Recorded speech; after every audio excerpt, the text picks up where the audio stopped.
2 Timotius 1 ayat 7, kasih tahu saya waktunya kalau udah beres ya. Berapa aja ya? 2 jam ya. 2 Timotius 1 ayat 7, sebab Allah memberikan kepada kita bukan roh ketakutan, melainkan roh yang membangkitkan kekuatan, kasih dan ketertiban. Ya, sebab Allah memberikan kepada kita bukan roh ketakutan, roh ini roh kecil, roh kita, ya. R-nya R kecil, roh ketakutan. Jadi Tuhan tidak memberikan kepada kita roh kita ini bukan roh yang nggak ada kekuatan, nggak punya kasih, nggak tertib, tapi justru roh yang membangkitkan kekuatan, kasih dan ketertiban. Ini kita akan bahas satu saja. Jadi yang roh ini bukan roh Allah ya, roh kita ya. Jadi kitanya. Sama seperti kata roh di sini, sama seperti di Daniel. Kalau kita pernah membuka Daniel mempunyai roh yang luar biasa. Kata dalam bahasa Ibrani-nya Daniel dengan bahasa Yunani-nya ini mempunyai arti yang sama. Jadi yang dimaksud dengan roh luar biasanya Daniel bukan roh Allah. Rohnya Daniel luar biasa. Kenapa bisa luar biasa? Karena itu setiap hari di tingkat langit dia memuji Tuhan. Pengalamannya bersama Tuhan, persekutuannya bersama Tuhan, kehidupannya bersama Tuhan membuat Daniel mempunyai roh yang luar biasa. Ya, saya punya ibu gembala. Seperti Bapak gembala di sini, kita punya ibu gembala yang sama. Suatu ketika di Cinere sana kita lagi luas malam suntuk. Tiba-tiba diketok sama tetangga. Oh mam, ada yang kerasukan. Saya bilang pas, udah ngantuk ya, harus ada selingan gitu. jam 2, sesi kedua nih. Tiba-tiba ada yang kerasukan, wah puji Tuhan. Kalau lanjut berdoa udah selesai, ketiduran gitu. Ibu gembala bilang, ya pergi lagi. Dalam nama Yesus keluar.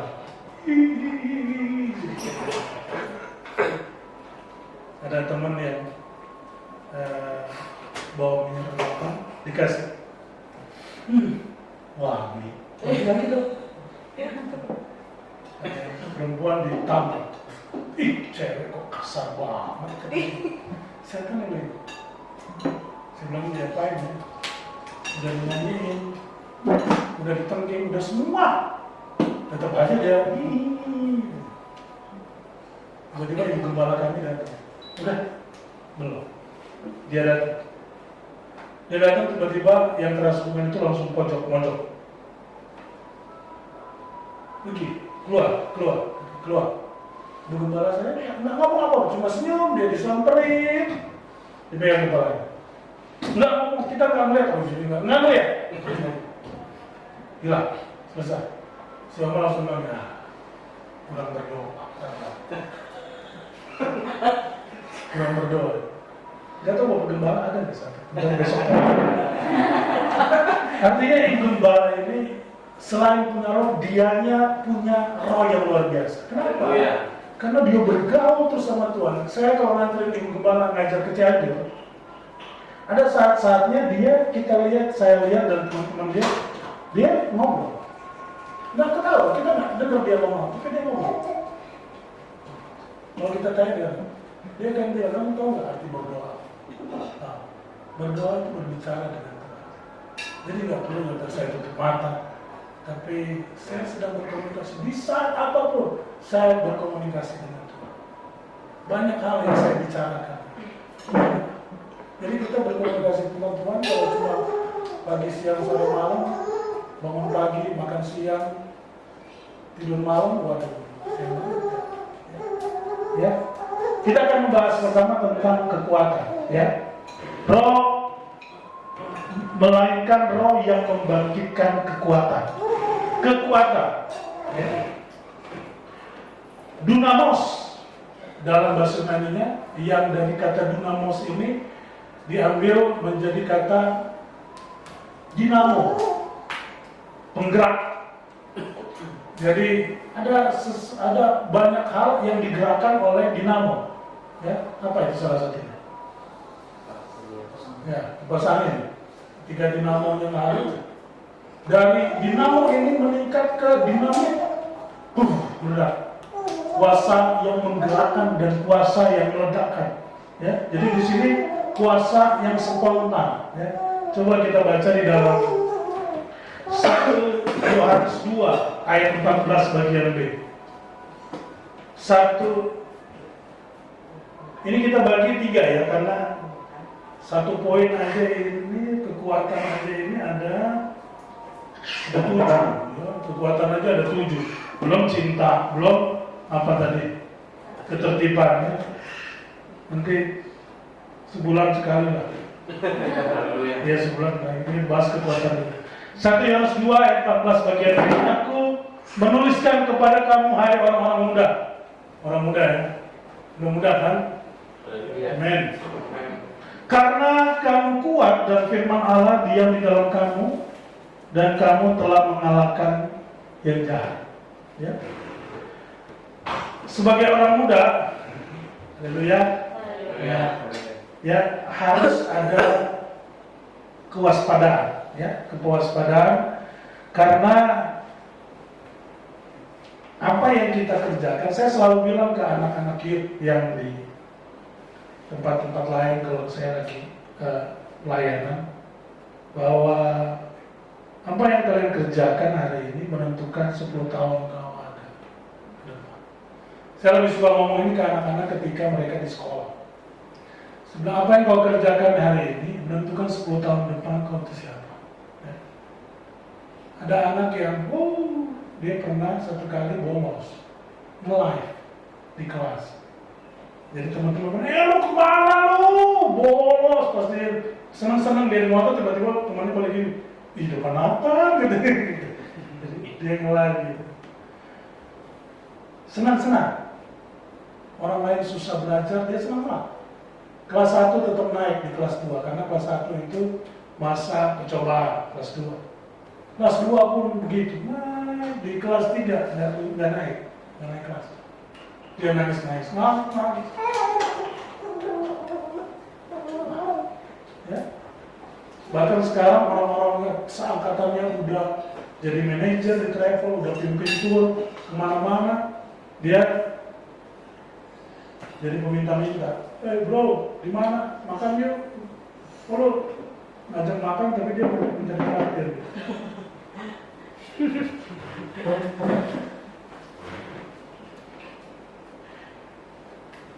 Karena dia nggak berpikir bahwa masa depan itu ada. Dia berpikir bahwa hidup itu ya begini-begini saja. Dia nggak tahu waktu itu berjalan terus, dan apa yang kita kerjakan hari ini menentukan 10 tahun kita ke depan. Maka di Alkitab menuliskan ada yang harus kita hati-hati, harus ada yang juga yang nggak boleh. Jadi orang kuat itu, yang dimaksud dengan kuat itu adalah orang yang mengerti apa yang harus kita kerjakan dan apa yang tidak harus kita kerjakan. Ya. Di Alkitab menulis banyak hal. Kita mulai dengan yang berhati-hati dulu. Nah, ini hati-hati nih. Jadi boleh, tapi hati-hati. Hati-hati ya. Kita akan sampai di titik yang memang nggak boleh. Ya. Yang pertama, Matius 12 ayat 37. Karena Matius 12 ayat 37, karena menurut ucapanmu engkau dibenarkan, dan menurut ucapanmu pula engkau akan dihukum. Ya.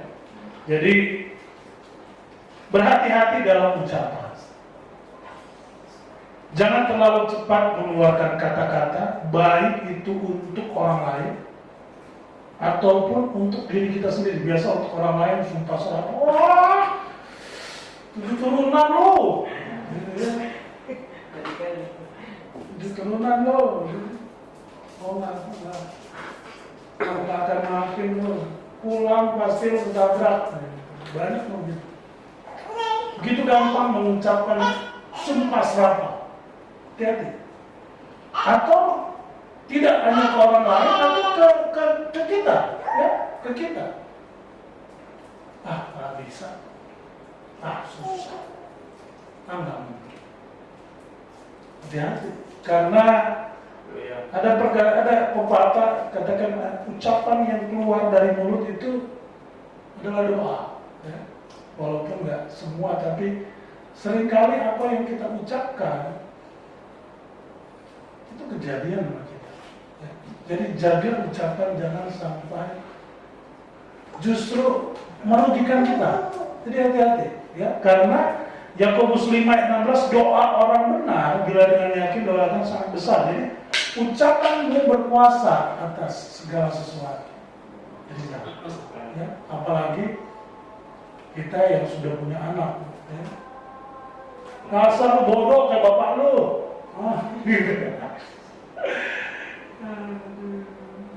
Kemarin istri saya tuh kena sama anak saya. Ike, kamu udah gendut kayak babi. Bercanda.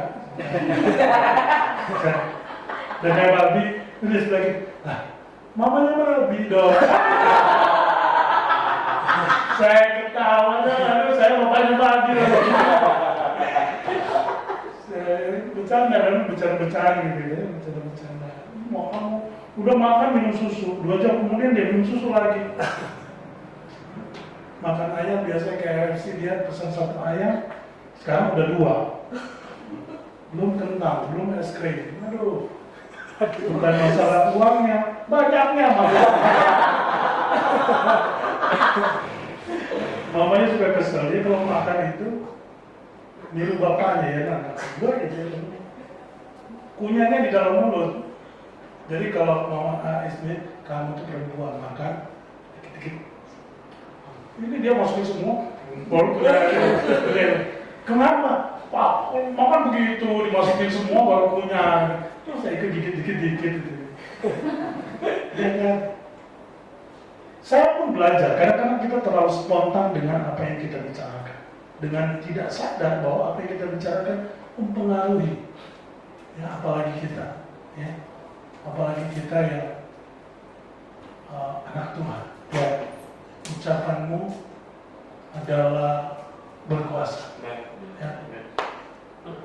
Kalau saya mau menjalani ini, tapi kadang saya lupa. Saya mau tiap pagi saya bangun ketika saya berdoa pribadi, saya mau taruh di tangan, di kepala anak saya, Pak, berkati. Sehat-sehatkan dia, kuatkan dia. Suatu ketika saya lihat dia pulang sekolah, dicoret semua tangan. Saya bilang, kenapa? Kenapa? Cuma Bapak jangan marah ya. Dia sering lihat saya ngamuk di motor soalnya. Jadi dia nggak mau lihat saya marah gitu.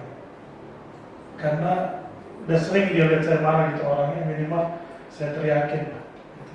Karena kalau di motor kita udah lupa kalau punya status pendeta. Bawaan orang ya. Iya, bawaan ini warisan. Minggu berapa, Senin sampai Sabtu berapa. Pendeta apa pendoti. Kenapa?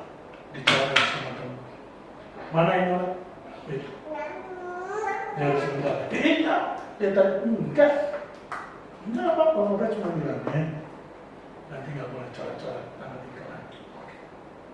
Saya namanya sama Daud juga.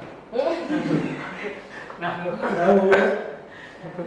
Nanti nggak boleh coret-coret tangannya Ika ya. Saya bapaknya. Langsung nangis anak. Saya nggak ngapa-ngapain, bapaknya ngeliatin. Cuma bapaknya kebetulan kecil, jadi nggak mau apa-apain. Sebenarnya saya, karena bapaknya melihat, saya nggak apa-apa. Tadi saya cuma kasih tahu bahwa dia nggak boleh coret-coret tangan anak saya tunjukin tangannya. Bapaknya langsung bilang, kamu jangan coret-coret. Saya bilang, kok enak? Iya Pak, pelototin tadi. Ngomong sama melototin, ya nangis anaknya. Padahal saya udah baik-baik, semua udah mau keluar mantan.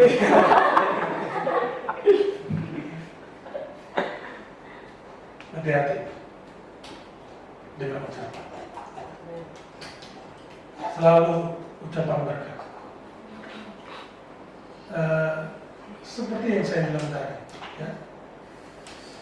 Kadang ketika kita ada di posisi benar, justru di saat itu kita berbuat kesalahan. Ya. Karena kita ada di posisi benar. Mana yang dimenangkan? Anak hilang atau anak sulung? Anak hilang.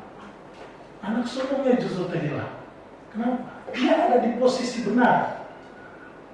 Dia yang tiap hari melakukan kehendak Allah, dia yang tiap hari bekerja buat bapaknya. Tapi ketika dia lihat anak sulung, anak yang terhilang balik, dia sakit hati. Dia yang terhilang.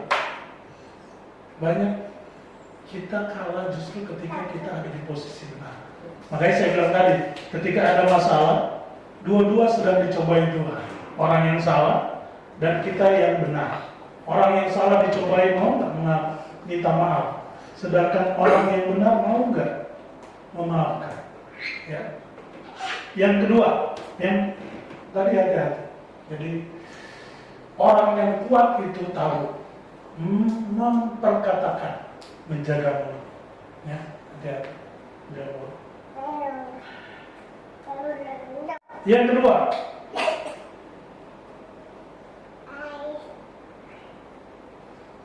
sebelum yang kedua ada di Matius 12 ayat 36. Matius 12 ayat 36. Ini belum masuk kedua, ini masih tentang perkataan.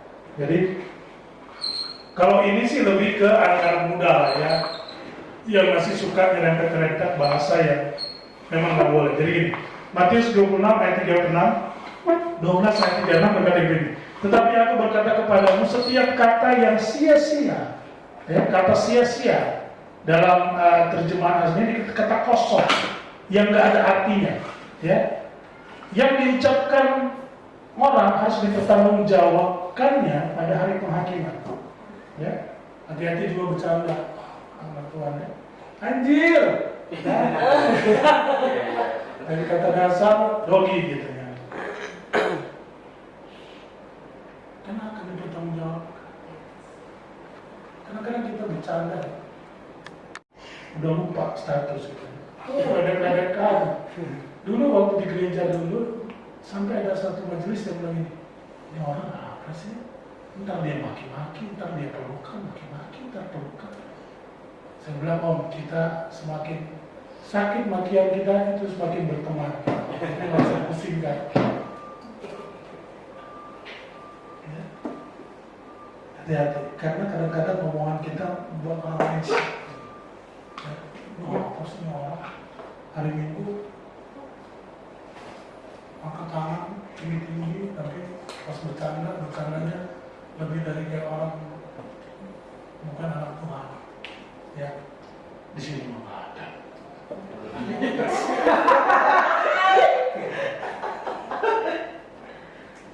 Amin. Ya. Yang kedua, ini anak-anak muda banget ya. Jangan kamu sesat, pergaulan yang buruk merusak kebiasaan yang baik. Kita nggak perlu saya jelaskan ini, tapi cuma mengingatkan aja. Ya, komunitas menentukan kualitas. Jadi lah, masih jadi lah. Ngomong-ngomong kan. Yang kuliah-kuliah, ya kecuali ada masih ada bapak-bapak, ibu-ibu yang masih suka ngumpul itu kan. Ya. Jadi boleh bergaul, boleh dengan siapa. Tapi artinya kenal, berteman, tapi bergaul dalam bahasa Kamus Besar Bahasa Indonesia. Gaul ini arti bergaul itu dia ambil kata saling berpelukan, bergaul, ya, begitu dekat. Gitu. Nah, ya, di mana kita berkomunitas, biasanya di situ kita kelihatan kualitas kita seperti apa. Maka komunitas yang penting ya begitu, anak-anak Tuhan yang beribadah. Yang itu yang kedua, yang ketiga, hati-hati dengan yang ini. Ibrani 12 ayat 15. Orang yang kuat, tadi dia menjaga ucapannya. Yang kedua, dia menjaga komunitasnya. Yang ketiga ini, dia menjaga hatinya. Ya. Ibrani 12 ayat 15. Jagalah supaya jangan ada seorang pun menjauhkan diri dari kasih karunia Allah, agar jangan tumbuh akar pahit yang menimbulkan kerusuhan dan mencemarkan banyak orang. Akar pahit atau kepahitan adalah tempat kejatuhan anak-anak Tuhan di akhir zaman. Coba kita baca di Wahyu 8 ayat 11. Wahyu 8 ayat 11. Coba baca aja. Wahyu 8 ayat 11. Nama bintang itu ialah Absinthus, dan sepertiga dari semua air menjadi Absinthus, dan banyak orang mati karena air itu, sebab mereka menjadi Ya. Nama binatang itu ialah Absinthus, dan sepertiga dari semua air menjadi Absinthus, dan banyak orang mati karena air itu sebab sudah menjadi pahit. Absinthus itu adalah satu malaikat yang jatuh waktu perangan, dan malaikat ini menyebarkan sakit hati, kepahitan. Dan ditulis di sini di akhir zaman sepertiga, ya, dari semua air, dari semua komunitas akan mati karena air itu, sebab air itu menjadi pahit. Pahit ini berbicara tentang hati, ya, akar pahit, ya. Jangan tumbuh akar pahit, jangan simpan luka hati ke siapapun itu, karena tidak akan guna, akan merusak orang-orang di situ. Ini sebenarnya akan lengkap kalau ada Albert Lady gitu ya. Ini kesaksian saya. Jadi suatu ketika kita pacaran bersama-sama, bukan pacaran sama-sama, gimana ya pacaran sama-sama ya.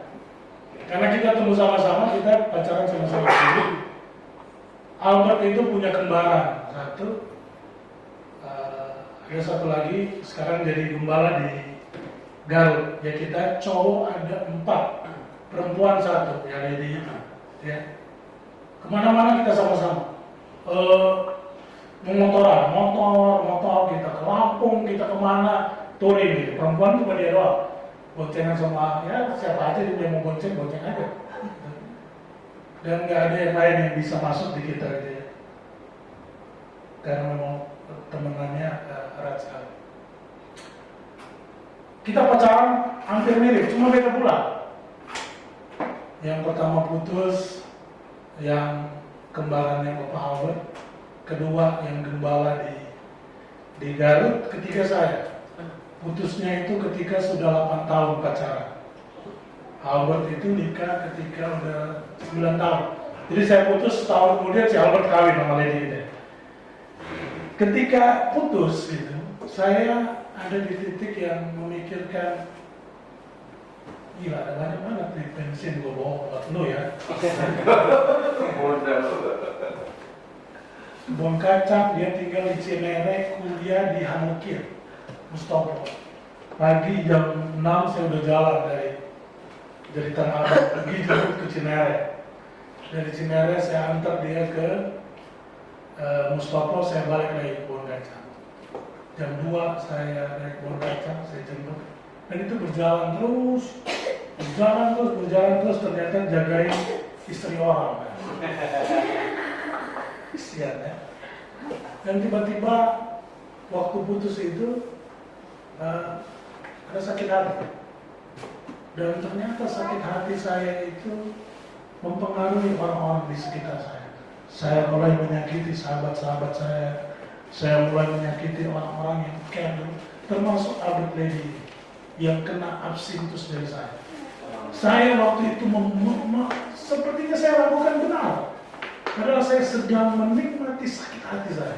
Saya sedang menikmati luka hati saya dengan, waduh, dulu ya, itu ya, awas tuh ya. Saya itu dan tidak sengaja ternyata akar pahit itu ternyata menyebar ke yang lain. Lewat perkataan saya, lewat kelakuan saya, orang-orang di sekitar saya tersakiti. Ketika saya sadar bahwa ternyata sudah banyak orang disakiti. Dan tidak salah, memang ayat ini berkata begini. Coba perhatikan baik-baik. Ya. Jaga supaya jangan ada seorang pun menjauhkan diri dari kasih karunia, agar jangan tumbuh akar pahit yang menimbulkan kerusuhan dan yang mencemarkan banyak orang. Nah, jangan simpan itu, karena itu akan mencemarkan banyak orang, menyebabkan kerusuhan. Kalau hanya kita sendiri yang kena, nggak apa. Tapi kalau sampai kena ke istri kita, sampai kena ke anak kita yang nggak tahu apa, kasihan. Ya, jadi ini jangan lepaskan. Saya lagi khotbahin saya nih, lepasin Pak Ustadz itu, biar timpuk pakai kapas isi batu.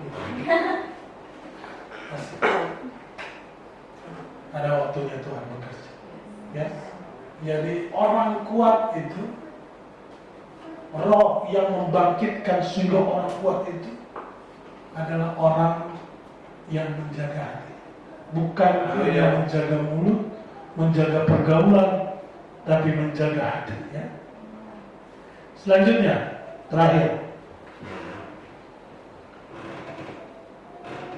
Si Om Brewok nggak hadir ya. Roma 6 ayat 13.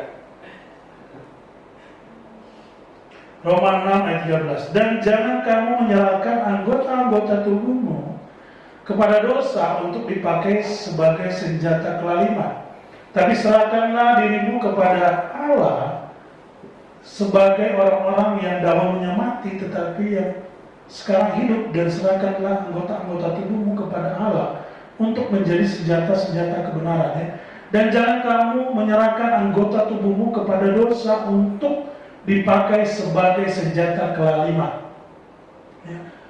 Dalam Kamus Besar Bahasa Indonesia, kelaliman itu adalah perusak. Ya. Rusak.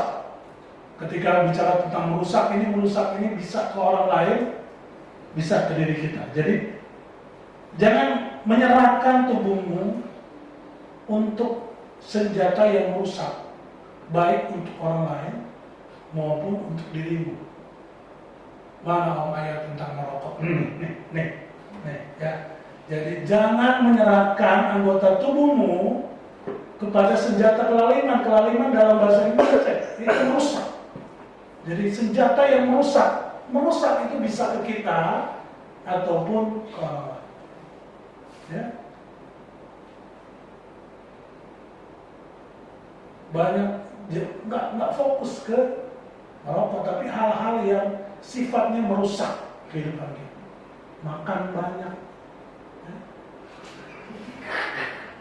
Saya ngalamin ini contoh hidup yang di depan ini contoh hidup. Saya Albert gitu. Kita kalau habis lagi touring kemana gitu, balik-balik ke gereja itu bertiga doang, saya, Albert, Alvin, kembarannya ini. Itu satu panci bisa 13 Indomie. Makan bertiga.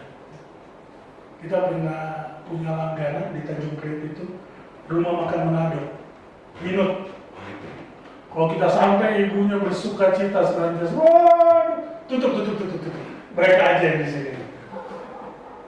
Senang banget kita kalau kita datang. Apalagi kalau kita, Anda porsi sama ya. Waduh, itu porsi sama itu berarti 12 orang ya.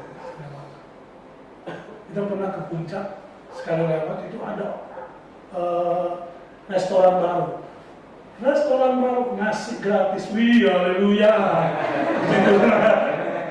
Hampirlah kita berempat waktu makan, saat kangkung. Bos, kalau mau pesan nasi, tinggal ngomong. Baru dia balik belakang. Nasi! Dia kasih, baru nasi! Akhirnya dia bawa sembako. Cuma kali itu mungkin rugi kali itu. Kita pernah ke anak masak, sampai satu ketika itu kan ada grill ya, yang dibakar.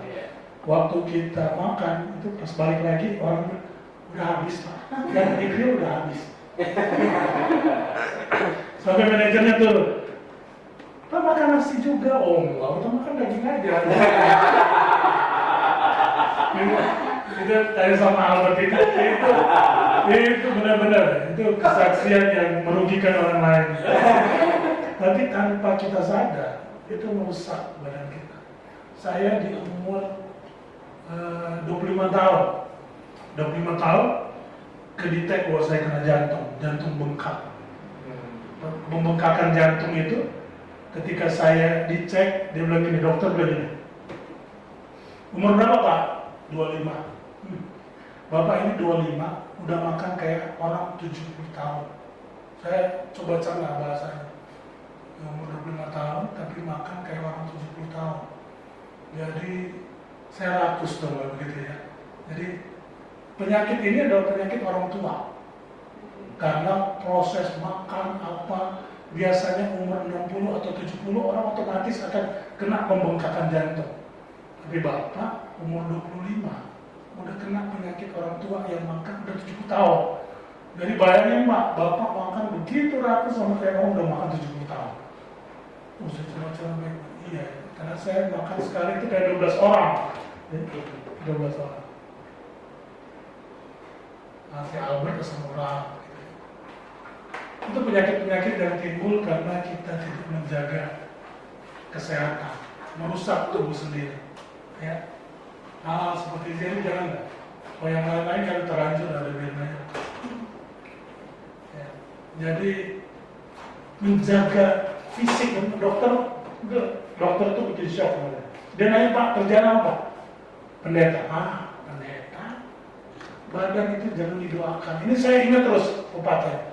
Badan itu jangan cuma didoakan, harus dijaga. Ya percuma juga saya bilang Tuhan sembuhkan. Tuhan sembuhkan percuma. Jadi harus dijaga. Dokter itu betul. Pak Pendeta, badan jangan cuma didoain, tapi dijaga. Kalau gitu saya ngaku RT aja waktu itu ya, jangan ngaku pendeta. Ya, jadi poin selanjutnya adalah menjaga kehidupan kita. Jadi poin yang pertama, jaga ucapan yang keluar. Yang kedua, jaga pergaulan, kita berkomunitas. Yang ketiga, jaga hati. Yang keempat, yang masuk. Orang Kristen nggak ada yang haram. Kita nggak ada yang haram. Tuhan Yesus bilang yang masuk ke mulut akan keluar di jamban. Buat orang Kristen yang haram itu yang keluar dari mulut. Ketika mulutmu menyakiti orang lain haram. Tapi sebenarnya enggak juga. Karena di Kisah Rasul menuliskan dengan jelas ada binatang-binatang yang tidak boleh kita makan. Mau coba ayat terakhir? Yuk. Ini yang haram. Kok perjanjian baru ada yang haram? Ini bukan haram, dilarang.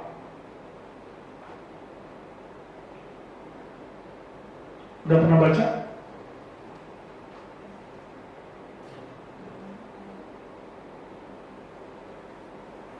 Ini yang dilarang, nggak boleh kita makan. Versi perjanjian baru. Jadi bukan perjanjian lama, ini perjanjian baru. Kamu harus menjauhkan diri dari makanan yang dipersembahkan kepada berhala. Kisah Rasul pasal 15 ayat 29. Kamu harus menjauhkan diri dari makanan yang dipersembahkan kepada berhala, dari darah, binatang yang mati dicekik, dan dari percabulan. Ya, ada 4. Makan yang dipersembahkan kepada berhala, darah, dari daging binatang yang mati dicekik, dan dari percabulan. Ya. Jelas itu ya, disembahkan kepada berhala. Kalau ke Bali gimana dong? Ya jangan aja, makan aja. Kalau kita tanya, kalau kita udah tahu, ya nggak boleh makan. Jadi jangan ditanya, gitu. Kalau di Bali itu semua dari Bali. Ini persembahyan berhalal nggak? Wah, sampai ujung-ujung nggak makan, gitu. Udah makan aja, nggak usah nanya. Kalau kita nggak tahu ya udah, dibentukkan. Susah banget kita di Bali kalau mau makan semua juga didoain, ya sudah, nggak usah ditanya. Udah ya, solusinya darah. Ya. Jelas di sini, nggak boleh makan darah. Ya, padahal daging anjing itu paling enak dicampur darah. Dari daging binatang yang mati dicekik, biasanya kalau potong anjing itu biasanya lebih enak kalau dicekik terus diketok gitu. Jadi ya kita sembelih, keluarkan darah, jangan dimati. Lebih baik jangan makan. Ya. Kalau makan ya jangan lupa ajak-ajak gitu. Yang kedua ya, jadi orang yang dibangkitkan, diberikan roh untuk membangkitkan kekuatan. Tapi orang yang dibangkitkan kekuatannya harus memperhatikan beberapa hal. Mulai dengan menjaga pergaulan, jaga hati, jaga bagian tubuh. Ya. Kadang-kadang kita menjaga omongan, tapi kita nggak jaga hati. Kadang-kadang kita jaga hati kita baik-baik, tapi kita nggak menjaga omongan. Kita menjaga hati, menjaga omongan, tapi kita nggak menjaga pergaulan. Kita ada di komunitasnya. Saya pernah uji coba, karena saya kesiswaan, saya pernah coba uji coba. Anak pintar, 2 orang, juara umum 1 dan 2, bukan juara umum, predikat di kelas 1 dan kelas 2, dia nilai paling tinggi. Di kelas 3 mau ujian, kelulusan, dicoba taruh di kelas yang paling bodoh supaya dia bisa membantu teman-temannya yang di situ. Enggak sampai 3 bulan untuk semester, nilainya jatuh dua-duanya. Kenapa? Ternyata dia ada di komunitas yang nggak bisa. Nah, pintar pun dia nggak bisa. Kalau malah jadi ikut-ikutan, kita belajar, mereka nyontek semua, apa gimana dong? Udah ngapal yang kita nyontek juga sekalian. Gitu. Ternyata nggak kuat juga ketika kita, oh saya mah bisa. Saya mah bisa. Ini juga diingatkan tentang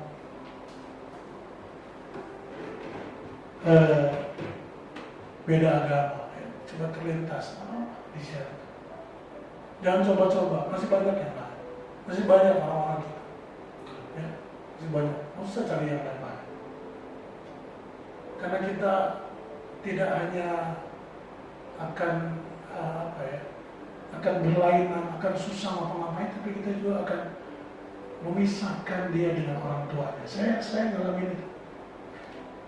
Suatu ketika murid saya bilang, Pak, ini dua murid saya, yang perempuan Muslim, yang laki-laki Kristen. Saya nggak tahu, bukan nggak tahu, saya tahu mereka punya hubungan, ternyata lanjut sampai mau menikah. Orang tua yang perempuan ini dekat sama saya, karena mereka sempat ada masalah, dan waktu itu saya bantu. Dekat sekali. Orang Betawi asli. Di rumahnya itu berdiri papan Forkadi, Forum Komunikasi Anak Betawi. Ya. Pak, tolong temenin. Ketemu bapak mama, bilang saya udah jadi Kristen. Waktu itu saya bilang, wih, lucu tuh. Iya, kita mau nikah. Sebelah oke. Kamu siap pasal PSSI? Siap. Walaupun diusir, nggak apa-apa. Yang penting saya mau ngomong. Saya nggak sampai. Artinya nggak nyampe pikiran saya karena saya belum ngalamin ini. Saya temenin dia. Waktu saya datang, dia datang, anak yang perempuan, yang laki-laki belum mau. Saya bilang, oh, bagaimana dia bilang, Pak, saya udah jadi Kristen. Bapak mamanya kaget. Cuma dia bentar, tiba-tiba anaknya itu disuruh masuk. Dia ngomong sama saya, Pak Nathan, saya mau ngomong sama Pak Nathan. Bagaimana kalau anaknya Pak Nathan udah dari kecil dididik agama yang baik, saya kasih makan dia, saya cukupkan semua kebutuhan. Tiba-tiba karena satu orang yang dia cuma dekat, mungkin 1, 2, 3 tahun, tiba-tiba dia menyakiti hati saya dengan bebas, mau menikah dengan orang yang beda. Saya langsung terhanyut, saya bilang, saya bilang benar, saya pendeta. Saya mau semua orang menerima Yesus bagi usaha, tapi bukan begini juga cara. Saya ngebayangin begitu terlukanya hati papa mamanya dengar kisah, dengan pengakuan betul. Saya bilang ke, oke, saya izin keluar, saya nggak tahan, saya pengen nangis. Ketemu saya sama laki-laki, saya bilang, kau nanti jadi orang tua, nanti kau merasa apa yang dirasa papa mama. Oh, saya mau menangkan jiwa, masih banyak di sana kalau menangkan jiwa, bukan begini caranya. Udah terlanjur cinta, kenapa dipaksain kalau dari awal udah tahu begini? Kalau bukan cuma merusak hubungan keluarga, membuat orang tuanya hancur. Bagaimana kalian bisa berbahagia dengan latar belakang orang tua yang tersiksa? Ya. Walaupun ada banyak orang yang memang mendapat karunia khusus, ya, mama papanya tante, beda cerita. Ya. Ada karunia khusus. Walaupun saya dengar mereka menikah, tapi memang enggak begitu gampang. Saya bilang ke mereka, berdoa, kalau memang Tuhan izinkan kalian nikah, maka semua akan berjalan dengan baik. Saya bilang, saya nggak mau. Saya pendeta, tapi saya nggak mau campur urusan kalian. Mereka berdoa, mereka puasa. Saya tahu mereka puasa, mereka berdoa. Yang harusnya tinggal 3 bulan menikah itu ketunda sampai 9 bulan. Mereka doa puasa sampai mama papanya bilang apa? Saya bilang titik itu yang harus dicari, supaya jangan menyakiti orang tua. Karena mau siapapun dia tetap orang tua. Berkat orang tua itu penting. Makanya yang dicari adalah kehendak Tuhan. Kalau kehendak Tuhan, pasti semua hancur. Ini kenapa jadi sesi pernikahan? Jadi ada yang lagi ke situ.